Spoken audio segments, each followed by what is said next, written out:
Today's subject is going to be a little bit controversial. We're going to talk about how much money I make in 1 week of gigs in Central Florida as a guitar player. How much money I make as a guitar player in Central Florida.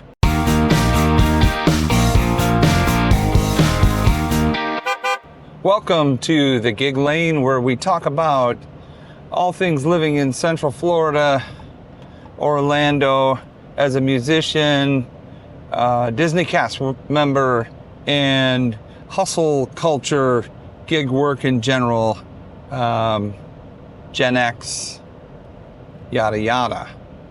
So today's subject is going to be a little bit controversial. We're going to talk about how much money I make in 1 week of gigs in Central Florida as a guitar player. How much money I make as a guitar player in Central Florida. Before we get too deep into that, thank you for tuning in and checking out my channel.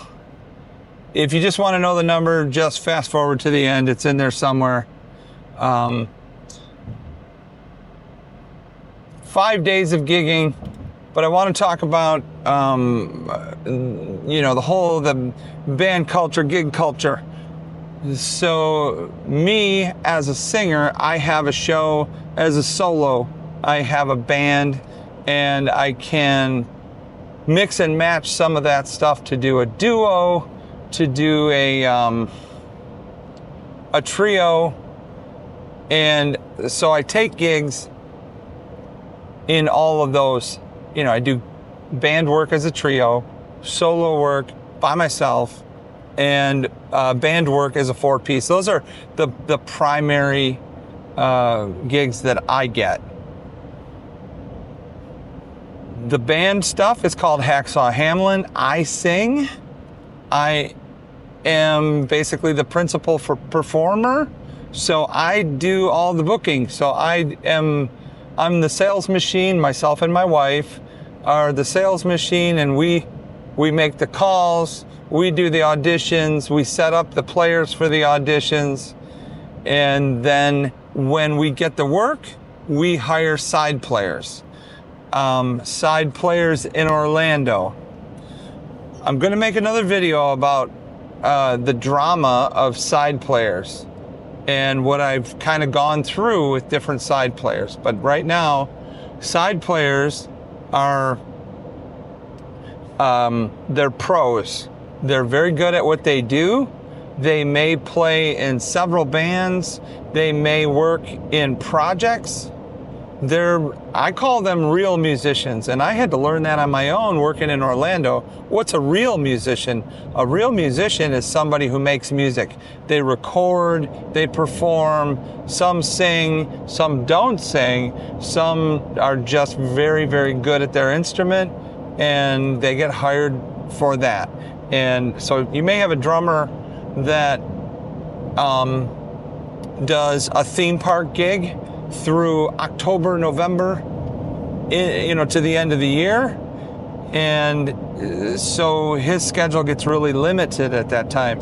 You may have a drummer, one of my drummers works for me, and he also tours the United States and different, outlying parts of the world as a drummer for a very popular tribute act. And so he's not available all the time. And same with the bass players that I work with. Some work with original acts that have standing gigs around the country. So they go out with those original acts and they do their shows in Las Vegas, New York, wherever, Nashville, and then they come back to Orlando. So what does that mean to me, where I have my act here and I get gigs here? That means that when I talk to those entertainment people, the bookers, and they give me dates, that means I have to start calling these other players. They all know my show.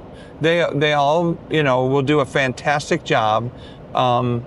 I think I'll make a video that highlights each of them at one point, so you can understand what these people are really, what they're like. They do their homework, they show up on time, they're pros. That's what they do. That's their business. They want to be on the call list. So you text them and you say, hey, I've got a date here at such and such a time. The load in time is this. The downbeat is this. It pays X. Are you available? I've kind of worked it out where I'm not hiring anybody that is out of my price range. And I actually don't know anyone in town that would turn down a gig to stay home. So, I mean, I have one of my bass players has a Grammy. One of the drummers that I worked with, he played the halftime show, with I think it was New Kids on the Block or somebody's. They're real pros. They're great musicians. And you give them your material and they learn it and they come in and they're ready to go. They show up on time. They're ready to do the work. So that said, what you will see with my band is I work with 4 different drummers. I work with 3 bass players right now. Sorry, it just keeps growing. Great musicians.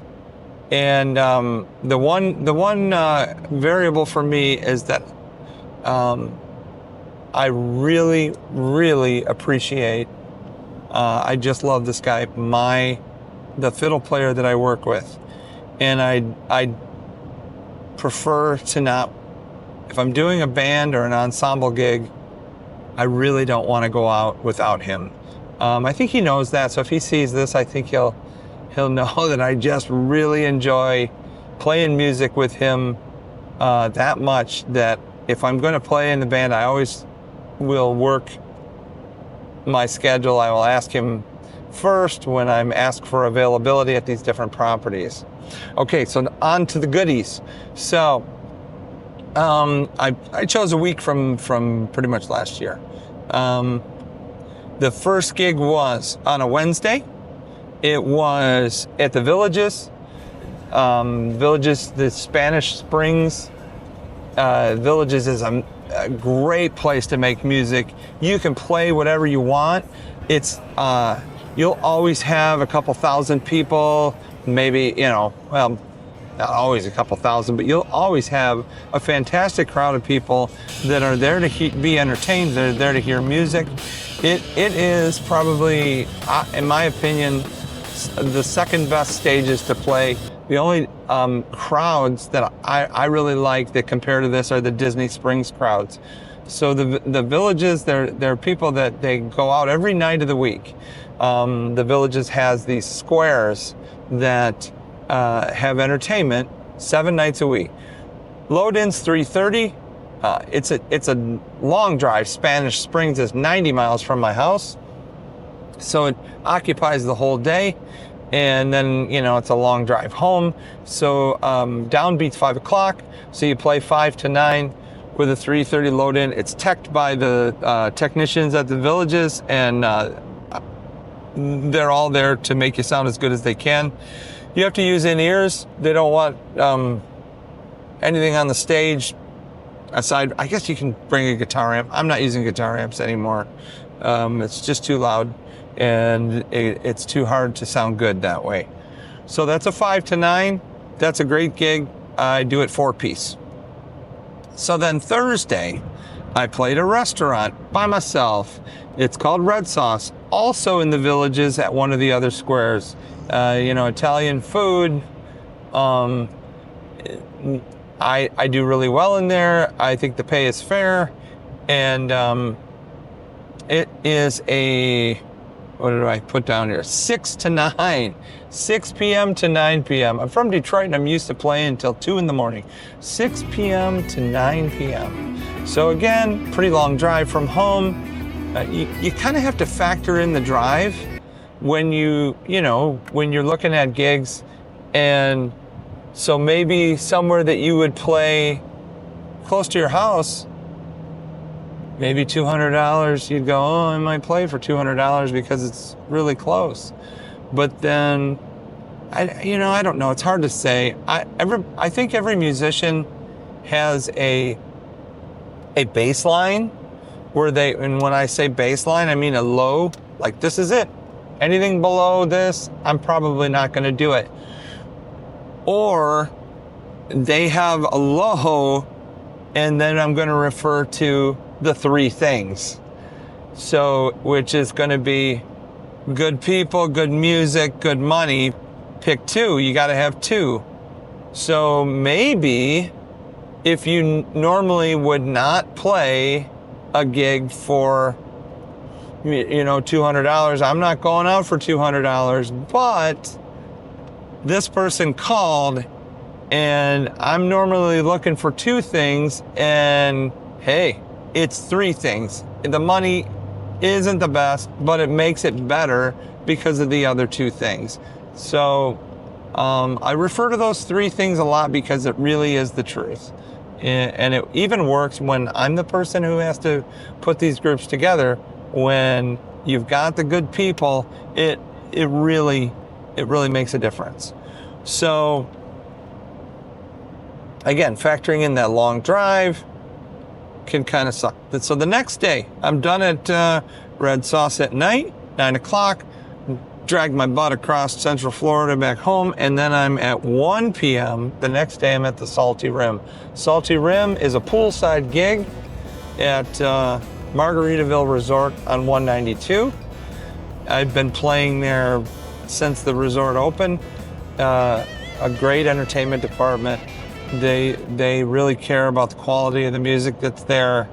I always enjoy playing there. It's really a great environment to play the beach vibe stuff, and you're kind of on your own there. They set you up again. There's technicians on site that make sure that everything works, because you have to plug into a system that covers the entire pool, and it's a giant pool. So there's people way at the other end of the pool. They can hear you, they can't see you, and some of them don't even know that there's entertainment. You're that far away from the actual guests at the hotel.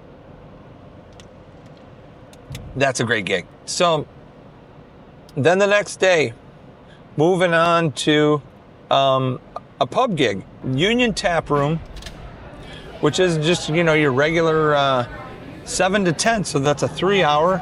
Good golly, must be a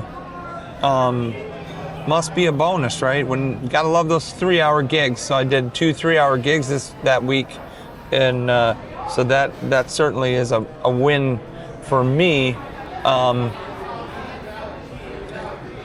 So 3 hours and I'm done. I like that. Tap room's a fun place to play, interesting gathering place. I really enjoyed it there.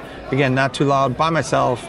You come in, say hello, set up, do your work, and it's not a rowdy place. It's a family bar. They come in and get pizza and stuff. So good old time there. So then I'm going to put on the screen right now. Here it is. Dun da da da. That is that's the pay for the week for all 5 of those gigs combined. That's what I will make on that week. That's pretty much an average for a 5 gig week. Some days, some weeks you're going to do 7 gigs. Some weeks you're going to, get that corporate gig that triples that. Some weeks you're just going to get a few gigs, 2. Maybe right now I've been doing a lot less. There's a reason for that. We'll get into that someday. I'm picking it back up. So it's about how you sell, how many calls you make, and all that. So tips. Let's talk about tips for just a minute. I am not the type of person who panders for tips. Some musicians are very, very good at it. Some are quite aggressive at it. Some have a good shtick. Some are exceptionally interactive. I'm probably more interactive when I'm with a band than when I'm solo. If somebody breaks the ice with me, I might be a little bit more interactive, and I find that fun.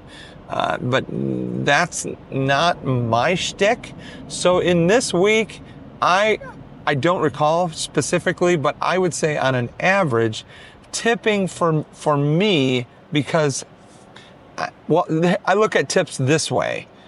If somebody tips me, it's because I sound good, or because they approached me and said, "Here's $5 for my granddaughter's birthday." Okay, I'll play happy birthday. It really cracks me up when somebody thinks they're going to make my show by telling me somebody's got a birthday or an anniversary.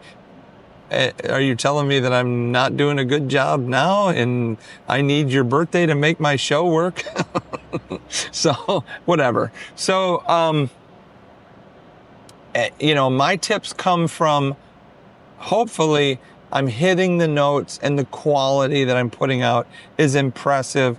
There are a few tips that come in large because I may have played a song that is emotional to somebody, and I get that. All good. So on average, on a low week, if I do 5 gigs, I've done as little as $35. Nothing, right? It's like, for the love of God, don't you know I'm up here? That's $35 in a week. I'm talking 5 gigs, $35. On the high end, I've seen over 300 because I got lucky. You never know where tips come from. I have a great tip story. One of them, I was playing a gig solo and I lost my voice. Sometimes, and this doesn't happen, thank God, to me that often, but sometimes you wake up in the morning, all is good. By 2 o'clock in the afternoon, you say, I think I'm losing my voice. And by the time you get to the gig, you're saying to yourself, that person was just going to run right into me, weren't they? You say to yourself, I'm losing my voice. So you try to sing, and you can only get like 1 or 2 songs out per set, and then you're just up there. Now what do I do? So I was playing a gig, and it was at a restaurant, and I'm telling you, I really sucked, and I couldn't hit a note. I couldn't hit the broadside of a barn with a snow shovel. So I couldn't hit a note. I couldn't sing. I had nothing. And I did $200 in tips. I don't know where it came from. Maybe it was pity, maybe somebody was out there like, oh, this poor guy. But yep, I just got up there. I kind of like overemphasized, like, we're going to really jam these out. So I must have impressed somebody. And yes, $200 in tips, just jamming and not singing well. So there's today's message. You got the big number. I hope it helps give you an idea of, what you get if you try to do this kind of work. Have a great day. Like, subscribe, and share your thoughts with me.